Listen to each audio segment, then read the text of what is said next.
कबीर परमेश्वर की असीम रजा से ये सत्यनारायण कथा प्रारंभ हो रही है।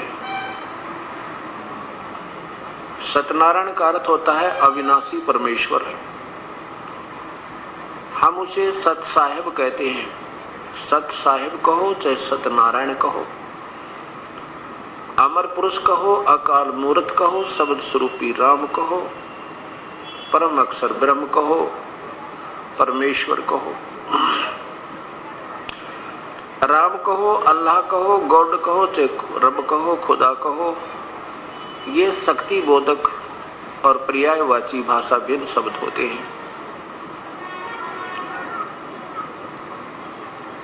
जो प्राणी सत्संग के अंदर आते हैं उनको ज्ञान होता है कि मानव श्री परमेश्वर ने किस वास्ते दिया था, इसका वास्तविक क्या कर्तव्य था, इससे हमने क्या लाभ उठाना था और हम कर क्या रहे थे।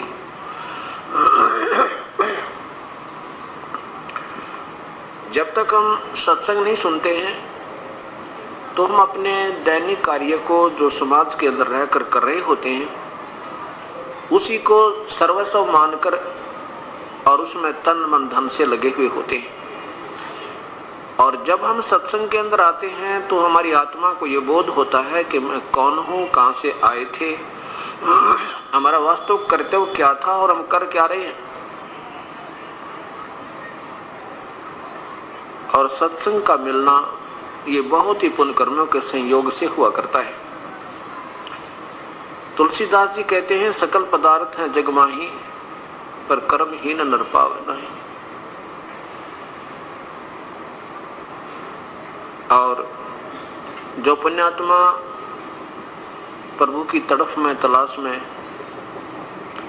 लगी हुई हैं तो उन्होंने कोई न कोई अपना भक्ति मार्ग अपना भी रखा है। और जो भक्ति बिल्कुल नहीं कर रहे हैं वो अपने दैनिक क्रिया को जैसा भी उनको समाज से मालूम हुआ उसको करते हुए अपने जीवन को वही तक सीमित रखे हुए हैं। परमात्मा क्या बताते हैं, पूर्ण ब्रह्म वो स्वयं ही आते हैं अपने सतलोक से चलकर। सतलोक वो स्थान है जो कभी विनाश नहीं होता। वो सतलोक कहो, उसे सतधाम कहो, रथ धाम कहो, उसे अमर स्थान कहो, शाश्वतम स्थान कहो, सदा रहने वाला जिसका कभी विनाश नहीं होता।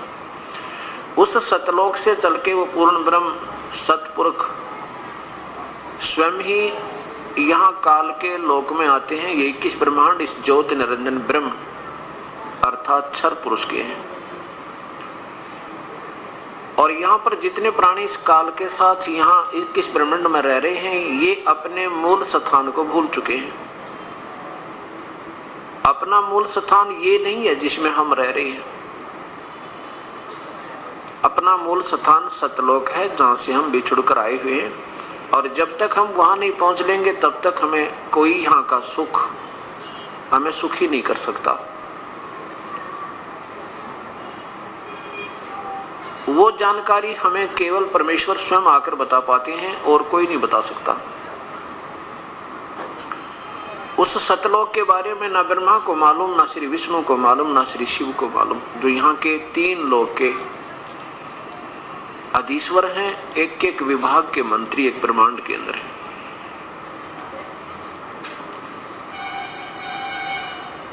जब वो परमेश्वर स्वयं आते हैं तो वो क्या बताते हैं,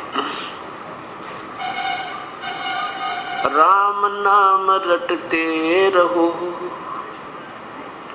जब तक घट में प्राण, कभू तो दीन दयाल के भनक पड़ेगी कानी। मानुष जन्म पाय के नहीं रटे हरि नाम, जैसे कुआ जल बिना फिर बनवायो क्या काम। कबीर हरि की भक्ति करो तज विषयों रस चोजी, बार बार ना पाओगे ये मनुष्य जन्म की मौज।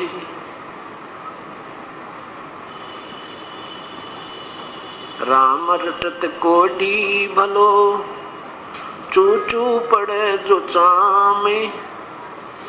भाई सुंदर शरीर किस काम का, जामख नाही नामे। राम रटत कन्या भली, साकेट बलान पूते। जैसे बकरी के गल में गलथना, जिसमें दूध नहीं मोते। लूट सको तो लूटियो, राम नाम की लूटी। पीछे फिर पछताओगे, प्राण जाएंगे छूटे। राम रटत दारिद्र भला, टूटी घर की छान। वो सुंदर महल किस काम के, जहाँ भक्ति नहीं भगवान।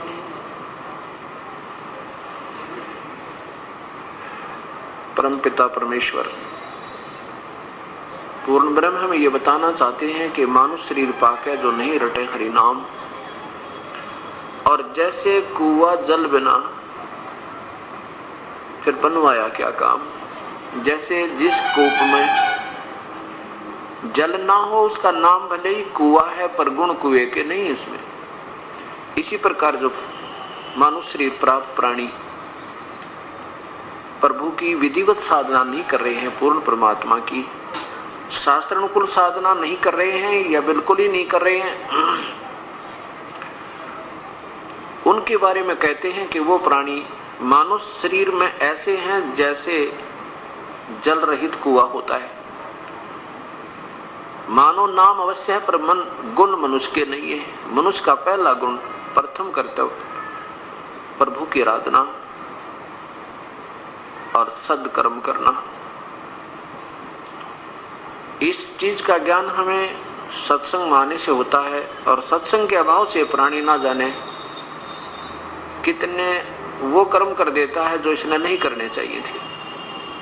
वो अनजानपने में करता है, इसको ज्ञान नहीं होता। और सत्संग में आने से इसको ज्ञान होता है, जानकारी हो जाती है कि ये कर्म तू जो कर रहा है ये ठीक नहीं।